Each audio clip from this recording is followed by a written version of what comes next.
काश ये बातें मुझे पहले पता होती तो आज मैं करोड़पति होता। इस वीडियो को देखने के बाद ट्रस्ट करो आप यही बोलने वाले हो, क्योंकि इस वीडियो में हम डिस्कस करेंगे the psychology of money book में डिस्कस की गई 5 ऐसी बातें जो कि मॉर्गन हाउसल जो उनके ऑथर हैं उन्होंने बताई हैं और सच में कमाल की बातें जो कि सच में आपको बहुत पैसा कमवा के दे सकती हैं। सबसे पहले डिस्कस करते हैं बिहेवियरल इंपैक्ट ऑन फाइनेंसिस के बारे में। वो कहते हैं कि हमारे बिहेवियर पे डिपेंड करता है कि हम अपने लाइफ में कितना पैसा कमाने वाले हैं। आपने अक्सर लोगों के मुंह से ये बोलते हुए सुना होगा, मेहनत करो, कभी भी हार मत मानो, कोशिश करो, लगे रहो, आगे बढ़ो।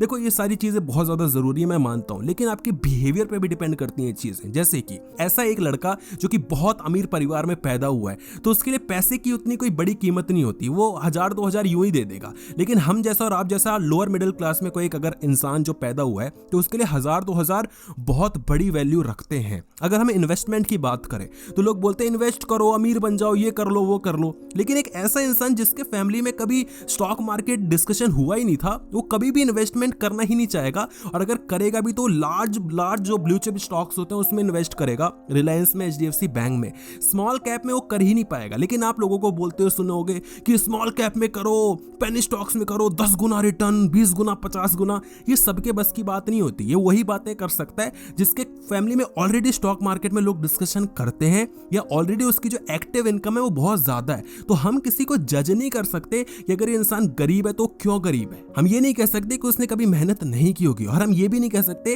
कि अगर कोई इंसान बहुत ज्यादा अमीर है तो बहुत ज्यादा हार्ड वर्किंग होगा ही होगा, क्योंकि लक का बहुत ज्यादा फैक्टर इन्वॉल्व होता है। और ये ऑथर ये भी कहते हैं कि अगर आपको अपने लक का दायरा बढ़ाना है या अगर आपको प्रोबेबिलिटी या चांसेस बढ़ाने हैं अपने लक के, तो आपको और ज्यादा हार्डवर्क करना पड़ेगा। देखो यहां पर हार्डवर्क मैटर करता है। दूसरी चीज यहां पर ये कहते हैं कंपाउंडिंग सिग्निफिकेंस के बारे में। देखो कंपाउंडिंग के बारे में बहुत आपने सुना होगा, और कंपाउंडिंग इंटरेस्ट जो होता है ना वो सिर्फ मैथ्स तक ही सीमित नहीं है, और कंपाउंडिंग सिर्फ पैसों के मामले में ही नहीं होता। कंपाउंडिंग इस दुनिया में हर एक चीज पे अप्लाई होता है, आपकी हैबिट्स पे भी अप्लाई होता है। अगर आपने द एटॉमिक हैबिट्स बुक नहीं पढ़ी है तो मैं रिकमेंड करूंगा कि आप प्लीज वो पढ़ लो। उसमें आपको ये चीज समझ में आएगी कि जो हम ये बोलते हैं ना कि यार मैं मेहनत तो बहुत करता हूं लेकिन रिजल्ट नहीं आता। तो मैं आपको दोस्त एक बात बताता हूं कि जब आप छोटी छोटी चीजें करना शुरू करते हो तो स्टार्टिंग में कुछ भी रिजल्ट नहीं आता। सेम जब आप इन्वेस्टमेंट करते हो ना तो स्टार्टिंग में आपको कुछ भी रिजल्ट आता हुआ नहीं दिखेगा। आपको लगेगा कि यार ये क्या हो रहा है, मैं 500 रुपए, 5,000, 10,000 रुपए बस डालता जा रहा हूँ, कुछ रिटर्न तो आ नहीं रहा, क्या ही हो रहा है ये। लेकिन जब आप उसको 3-4 साल बाद देखते हो तो आपको पता लगता है ओ माय गॉड, ये तो मजा ही आ गया। ये इस तरीके से ही काम करता है कि जब आपके पास 10-10 हजार आप डाल रहे हो और उसमें अगर 1-2%, 3% रिटर्न आ रहा है तो आपके लिए ज्यादा बड़ी बात नहीं होगी। आप बोलोगे यार ठीक है 500,000 ही तो रिटर्न आ रहा है। लेकिन जब धीरे धीरे कंपाउंड होता चला जाता है तो आपको बहुत ज्यादा दिखता है, क्योंकि एक टाइम के बाद वो लाखों में चलना शुरू हो जाता है। ये सारी चीजें हमारी जिंदगी में भी चलती है। जब हम स्टार्टिंग में मेहनत करते हैं तो उसमें कोई रिटर्न नहीं आता, लेकिन जब आप कंपाउंड इंटरेस्ट का या कंपाउंडिंग का ग्राफ देखोगे ना तो लास्ट में बहुत ज्यादा एक्सपोनेंशियली ऊपर जाता है, और आप बोलते हो कि यार ये सारी चीजें कहां से हो रही हैं। तो जब किसी की लाइफ को आप देखते हो और वो बहुत ज्यादा अमीर हो जाता है अचानक से, जो कि हमारी नजरों में अचानक से हो रहा है, तो हम बोलते हैं यार नंबर 2 का पैसा होगा, इसकी तो किस्मत ही अच्छी है, भगवान की कृपा है। वो सब ठीक है, लेकिन उसकी मेहनत भी बहुत ज्यादा है जो कि उसने कभी दिखाई नहीं हमको। तीसरी चीज यहां पर बात करते हैं ये distinguishing between risk and uncertainty.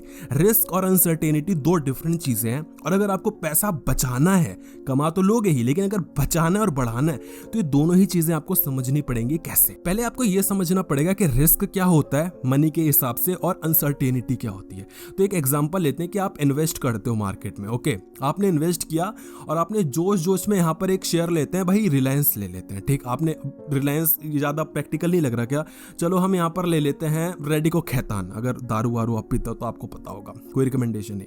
आपने उसमें इन्वेस्ट कर दिए अपने पोर्टफोलियो का 50%। आपने बोला मेरे पास 1 लाख रुपए हैं, मैंने 50,000 उस शेयर में लगा दिए, और कल को वो कंपनी भाई डूब गई, गवर्नमेंट की कोई रूल्स एंड रेगुलेशंस आ गए कि हम दारू बैन कर रहे हैं, कल को कंपनी डूब गई। तो अब आप यहाँ पर ये नहीं बोल सकते कि मार्केट गलत है, मेरी किस्मत खराब है, भगवान ने मेरा साथ नहीं दिया, क्योंकि यहाँ पर ये रिस्क इन्वॉल्व था आपका। आपको पता होना चाहिए था कि यहाँ पर आपको रिस्क मैनेज करके चलना है। किसी भी स्टॉक में चाहे कितना ही कन्विक्शन क्यों ना हो, अपने पोर्टफोलियो का 5 से 10% से ज्यादा आप नहीं डाल सकते। तो ये रिस्क था। जो चीज हमें पता है और जिसको हम नहीं कर पा रहे हैं वो रिस्क होता है। कितना % एलोकेट करना है, किस स्टॉक में डालना है, हमने कितनी उसके बारे में पढ़ाई की है, हमारे ऊपर है, और वो रिस्क है। अनसर्टेनिटी होती है कि भाई चाइना और यूक्रेन का वॉर हो गया या रशिया और यूक्रेन का जैसे हो गया था, कोरोना वायरस आ गया, तो हमें नहीं पता, भाई अनसर्टेनिटी होती है। तो रिस्क और अनसर्टेनिटी दोनों को ही आपको समझ के चलना पड़ेगा। पॉइंट नंबर 4 यहाँ पे एडेप्टेबिलिटी टू चेंज। अगर आप चेंज नहीं कर पा रहे हो अपने आप को सिचुएशन के हिसाब से, तो आप कभी भी ज्यादा पैसे कमा ही नहीं पाओगे, क्योंकि सिचुएशन एक जैसी नहीं चलती है।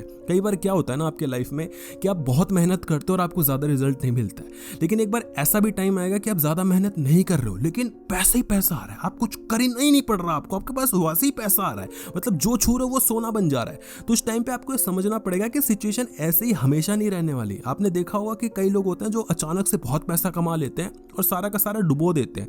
और इसका एग्जांपल करोड़पति में वो जो 5 करोड़ जीत के गए थे या 2 करोड़ जो भी जीत के गए थे, उसके बाद उनकी हालत क्या हुई थी आप देख चुके होगे नेट पे। तो यही होता है जब हमें पता नहीं होता ना कि हमें रिस्पेक्ट कैसे देनी है पैसों को, हमें ये नहीं पता होता ना कि सिचुएशन के हिसाब से अपने आप को कैसे अडेप्ट कर रहे हैं, तो हम कभी भी ज्यादा पैसे कमा ही नहीं पाते। हम तुक्के में लक में एक बार तो कमा लेते हैं, लेकिन जैसे सिचुएशन चेंज होती है हम ढाल नहीं पाते और आगे बढ़ नहीं पाते। जैसे अभी एआई चल रहा है, तो जो लोग एआई को अडेप्ट कर लेंगे वो आगे बढ़ जाएंगे, पैसा कमा लेंगे। लेकिन जो बोलेंगे नहीं मुझे तो करना ही नहीं है, मैं तो जो चल रहा है वैसे ही चलने देना है, तो आपका भी हाल नोकिया जैसे हो जाएगा और कुछ कर नहीं पाओगे। पॉइंट नंबर 5 आपको समझना है पर्सनल डेफिनेशन ऑफ वेल्थ। आपको पता होनी चाहिए कि हर एक इंसान के लिए वेल्थ की डेफिनेशन अलग अलग होती है। हमारा जितना पोर्टफोलियो होगा ना, जितना हमने इन्वेस्ट किया होगा स्टॉक मार्केट में, कई लोगों का वो एक दिन का ऊपर नीचे हो जाता है। तो सोचो वेल्थ की डेफिनेशन कितनी अलग होती है। मेरे लिए हो सकता है 10 करोड़ मेरे लिए बहुत बड़ी बात हो, आपके लिए हो सकता है 100 करोड़ भी कोई बड़ी बात ना हो, या अंबानी साहब के लिए ना हो, मतलब आपके लिए भी होनी चाहिए अगर वीडियो देख रहे हो तो डिपेंड करता है कि हम इंसान कैसे हैं, उसके अकॉर्डिंग पर्सनल डेफिनेशन होती है वेल्थ की। तो हर एक इंसान पे डिपेंड करता है कि कितना इन्वेस्ट कर सकता है, कितना रिस्क ले सकता है, कितना उसको करना चाहिए। तो हर एक इंसान के लिए ऐसा नहीं कि आप किसी भी शेयर में इन्वेस्ट कर दो। जरूरी नहीं कि अगर आपकी यंग एज है तो आपको रिलायंस, एचडीएफसी बैंक और इन सब में इन्वेस्ट करना चाहिए, मुझे नहीं लगता। आप रिस्क ले सकते हो क्योंकि आपका रिस्क प्रोफाइल जो है वो अभी थोड़ा बड़ा है, क्योंकि आप जवान हो यार, मतलब क्या ही दिक्कत आ जाएगी। लेकिन सपोज करो एक और दूसरी जगह हमारा एक दोस्त है जिसके घर में उसकी फैमिली नहीं है, लेट्स सपोज, या उसकी 3 बहनें हैं, तो भाई वो नहीं ले सकता ना छोटे छोटे स्टॉक्स में, स्मॉल कैप्स में नहीं ले सकता। इतना रिस्क होने को कुछ भी हो सकता है, लेकिन वो बड़े शेयर्स में ही लेगा और बड़े शेयर में ही उसको इन्वेस्ट करना चाहिए ब्लू चिप स्टॉक्स में। तो डिपेंड करता है हर एक इंसान की कैपेबिलिटी पे, उसकी सिचुएशन पे, तो किस तरीके से अपने वेल्थ पे फोकस करने वाला है और उसके लिए वेल्थ की डेफिनेशन आखिर है क्या। तो ये 5 चीजें जो कि आपको बहुत समझदार बना सकती हैं। अगर लगा हो आपको कि अच्छी बातें हैं तो वीडियो को लाइक करना और चैनल को सब्सक्राइब करके वीडियो को शेयर जरूर कर देना। धन्यवाद।